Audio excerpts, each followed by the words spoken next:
तू देखावेलू नोकदार चोली देला सुकून तोहार मीठी मीठी बोली।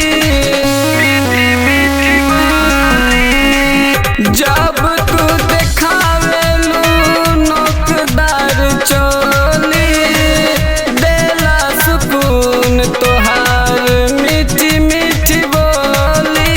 घर में बा मम्मी जानू दुआरा पापा मिलन होई मिस आज हमके बुझाता। घर में बा मम्मी जानू दुआरा पापा मिलन होई मिस आज हमके बुझाता। काहे मिले के लगावेलू लहरा ए जानू घर में लगल बा बड़ा पहरा। ए सोना घर में लगल बा बड़ा पहरा।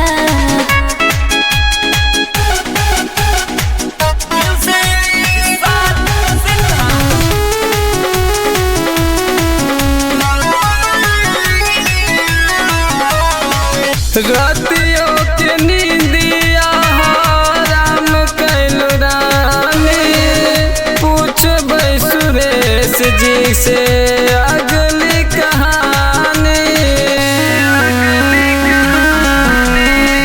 रातियों के नींदिया हराम कैलू रानी पूछबै सुरेश जी से अगली कहानी। हमारो न लागे राजा तोहरा बिना मनवा चोरी चुपे मिलन कबले होई हो सजनवा।